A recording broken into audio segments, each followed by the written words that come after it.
Hello दोस्तों, आपका स्वागत है हमारे इस न्यू ज्ञान सेंटर यूट्यूब चैनल में। यह वीडियो कक्षा 11th स्टूडेंट के लिए बहुत ही ज़्यादा इम्पोर्टेंट रहने वाली है, क्योंकि मैं इसमें आपको राजनीतिक विज्ञान यानी कि पॉलिटिकल साइंस का बहुत ही इम्पोर्टेंट क्वेश्चन जो 5 अंक वाले प्रश्न पूछे जाएंगे आपके, उसे मैं बताने वाला हूँ। टर्म 2 यानी कि सब्जेक्टिव एग्ज़ाम में ये बहुत ही इम्पोर्टेंट क्वेश्चन रह सकते हैं, इसलिए इस वीडियो को पूरा अंत तक कंप्लीट ज़रूर देखें। अगर आप हमारे चैनल में नए हैं तो हमारे चैनल को सब्सक्राइब कर बेल आइकन को प्रेस करना ना भूलें। इस वीडियो को अपने दोस्तों के साथ शेयर अवश्य करें।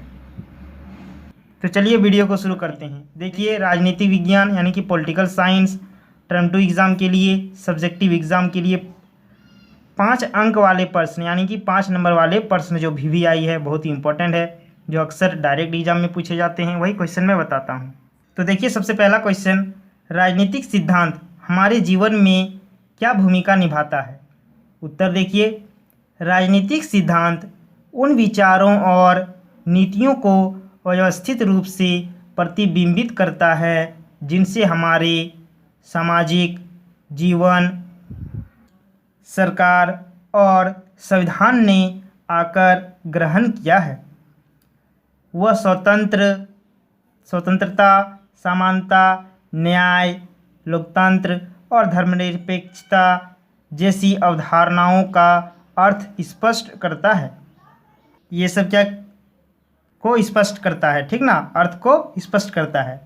यह कानून को राज अधिकारों का बंटवारा और न्यायिक पुनरावलोकन जैसी अवधारणाओं या नीतियों की सार्थकता की जांच करता है, ठीक ना। यह इस काम को विभिन्न विचारकों द्वारा इन अवधारणाओं के बचाव में विकसित युक्तियों की जांच पड़ताल के माध्यम से करता है, ठीक ना। हालांकि रूसो, मार्क्स या गांधी जी राजनेता नहीं बन पाए, लेकिन उनके विचारों ने हर जगह पीढ़ी दर पीढ़ी राजनेताओं को प्रभावित किया। यानी कि जो महात्मा गांधी थे, रूसो थे, मार्क्स थे, ये लोग क्या राजनेता नहीं बने या नहीं बन पाए, लेकिन उनके विचारों ने हर जगह पीढ़ी दर पीढ़ी राजनेताओं को प्रभावित किया है। आगे देखिए, साथ ही ऐसे बहुत से समकालीन विचारक हैं जो अपने समय में लोकतंत्र या स्वतंत्रता के बचाव के लिए उनसे प्रेरणा लेते हैं। विभिन्न तर्कों की जांच पड़ताल के अलावा राजनीतिक सिद्धांतकार मानव के नवीन राजनीतिक अनुभवों की छानबीन करते हैं और भावी रुझानों तथा संभावनाओं को चिन्हित भी करते हैं। ये हो गया प्यारा सा सुंदर सा उत्तर। किसका उत्तर हो गया? तो ये रहा क्वेश्चन, इसके उत्तर यानी कि पहला नंबर जो बता दिए। देखिए, राजनीतिक सिद्धांत हमारे जीवन में क्या भूमिका निभाता है, ये पूरा उसका उत्तर हो गया, ठीक है। चलिए आगे प्रश्न देखिए। दूसरा नंबर देखिए, राजनीतिक शब्द की व्याख्या कीजिए। जो राजनीतिक शब्द है ना, उसकी आपको व्याख्या करने को कह रहा है। तो देखिए आंसर, राजनीतिक शब्द की उत्पत्ति ग्रीक शब्द यानी कि पॉलिस से हुई है, जिसका शाब्दिक अर्थ नगर राज्य होता है। जिसका अर्थ क्या होता है? नगर राज्य, ठीक ना। प्राचीन यूनान में छोटे छोटे नगर राज्य हुआ करते थे। जो प्राचीन यानी कि बहुत पहले का जो था ना, छोटा, तब क्या होते थे? छोटे छोटे राज्य हुआ करते थे पहले ज़माने में, प्राचीन यूनान में, ठीक ना। उस समय राजनीति शास्त्र इन नगर राज्यों से संबंधित होता था।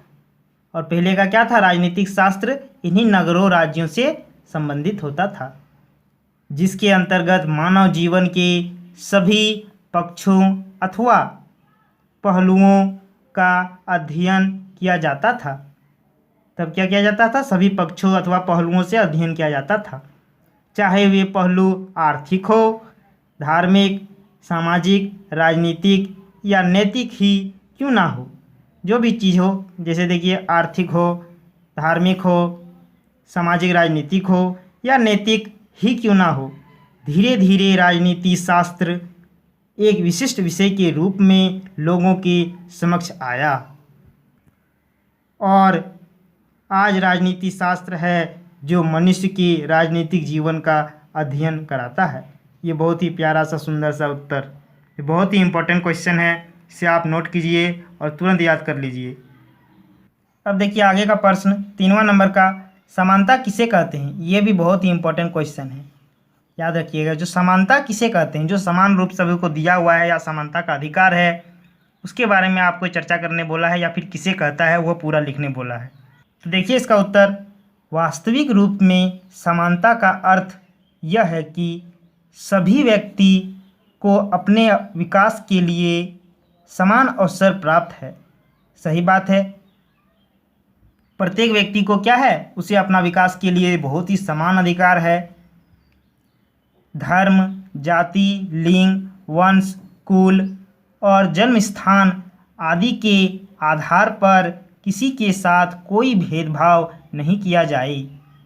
और क्या है ये धर्म, जाति, नस्ल, जो भी चीज़ है, वंश, कुल, ये सब क्या है, कोई भी आधार पर भेदभाव ना किया जाए और भेदभाव नहीं किया जाए, ठीक ना।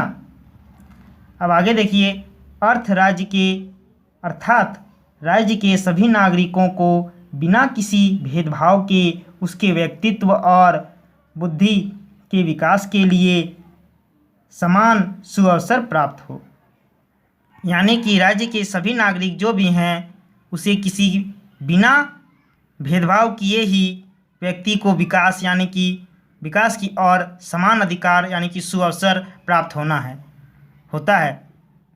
आगे देखिए, लॉस्की की दृष्टि में समानता का अर्थ यह नहीं कि प्रत्येक व्यक्ति को समान वेतन दिया जाए, ठीक ना। जो लॉस्की है उसके द्वारा कहा जाता है कि, या फिर वे कहते हैं कि समानता का अर्थ यह नहीं है केवल कि प्रत्येक व्यक्ति को समान वेतन दिया जाए।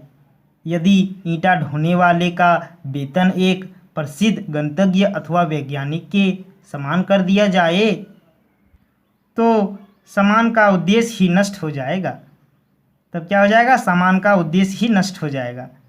इसलिए समानता का अर्थ यह है कि कोई विशेष अधिकार वाला ना रहे, सबको उन्नति के समान अवसर प्राप्त हो, ठीक ना। ये हो गया बहुत ही प्यारा सा इम्पोर्टेंट सा आंसर, जल्दी से फटाफट नोट कर लीजिए। चौथा नंबर देखिए क्वेश्चन, किसी राष्ट्र के स्वतंत्र और संप्रभु बन सकने से पूर्व उसमें क्या क्या योग्यताएं होनी चाहिए। तो देखिए इसका उत्तर, किसी राष्ट्र के स्वतंत्र और संप्रभु बन सकने से पूर्व निम्न बातों का होना आवश्यक है, ठीक ना। लिख के डैश दे दीजिएगा। पहला पॉइंट लिखिएगा, उसमें अपनी संपत्ति की व्यवस्था करने और अपने प्राकृतिक साधन तथा अपनी पूंजी का विकास कर सकने की क्षमता होनी चाहिए। उसे क्या होना चाहिए, अपनी संपत्ति का व्यवस्था यानी कि बढ़िया से रख सके, या उसका सही ढंग से व्यवस्था यानी कि लगा सके किसी काम में, या फिर सही तरीके से बिजनेस में लगा सके, ठीक ना। और क्या होना चाहिए, पूंजी का विकास कर सकने की उसमें क्षमता होनी चाहिए। जो पूंजी का विकास हो, पूंजी जो कहाँ से किसी ज़्यादा से ज़्यादा कमाए, या पूंजी का विकास कैसे हो, यह होना उसमें चाहिए। आगे देखिए, उसे अच्छे कानून बनने चाहिए। उसे क्या करनी चाहिए, अच्छे कानून बनाने चाहिए और न्याय की उचित व्यवस्था करनी चाहिए, ठीक ना। न्याय का क्या करनी चाहिए, उचित व्यवस्था करनी चाहिए। 3वां नंबर देखिए, उसे एक उपयुक्त ढंग से सरकार को स्थापित करनी चाहिए। और क्या, एक बहुत ही बढ़िया ढंग से उसको सरकार को स्थापित करना चाहिए। उसे व्यापार करने, कर्ज अदा करने और यात्रा की अनुमति देने का अथवा कर्तव्य स्वीकार करना चाहिए।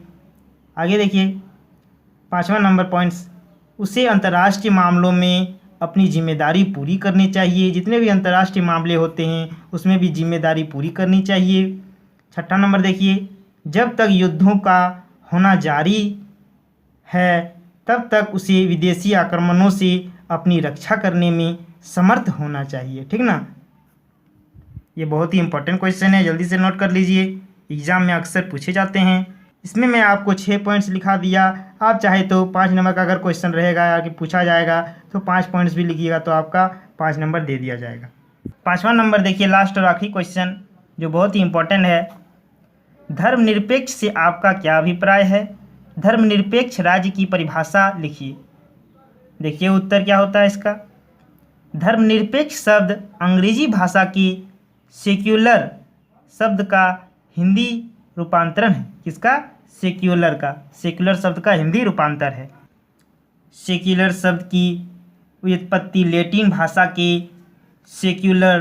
सेक्युलरलम शब्द से हुई है। किससे? सर्कुलम शब्द से हुई है, जिसका अर्थ है संसार अथवा गुण।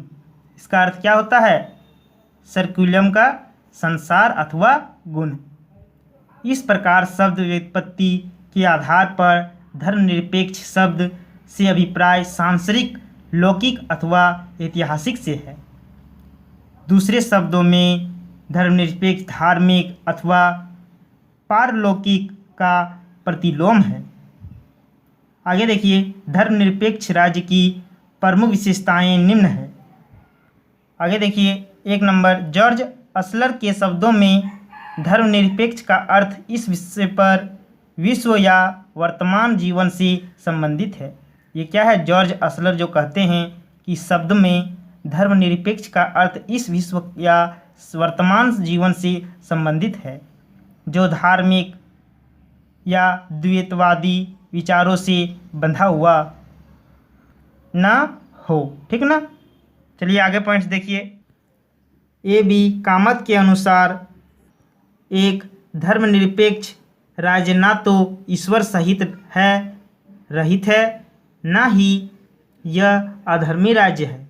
यह क्या है? धर्मनिरपेक्ष राज्य ना तो ईश्वर रहित है और ना ही धर्म राज्य है, अधर्मी राज्य है मतलब, और ना ही धर्म विरोधी।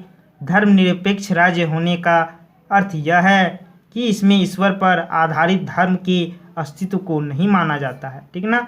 ये हो गया बहुत ही प्यारा सा सुंदर सा उत्तर। आज हमने बहुत ही 5 अंक वाले यानी कि 5 नंबर पूछे जाने वाले प्रश्न के बारे में बहुत ही इम्पोर्टेंट चर्चा किए, जो बहुत ही महत्वपूर्ण है। तो जल्दी से जल्दी इस वीडियो को पूरा सभी कोई देख लीजिए, ज़्यादा से ज़्यादा सभी लिख लीजिए और फटाफट इसे याद कर लीजिए, ताकि एग्ज़ाम में क्वेश्चन आए तो तुरंत आंसर लिख सके। अगर आप हमारे चैनल में नए हैं तो हमारे चैनल को सब्सक्राइब जरूर कर लें और बेल आइकन को प्रेस करना ना भूलें। इस वीडियो को अपने दोस्तों के साथ शेयर ज़रूर करें। तो चलिए मिलते हैं नेक्स्ट वीडियो में। जय हिंद।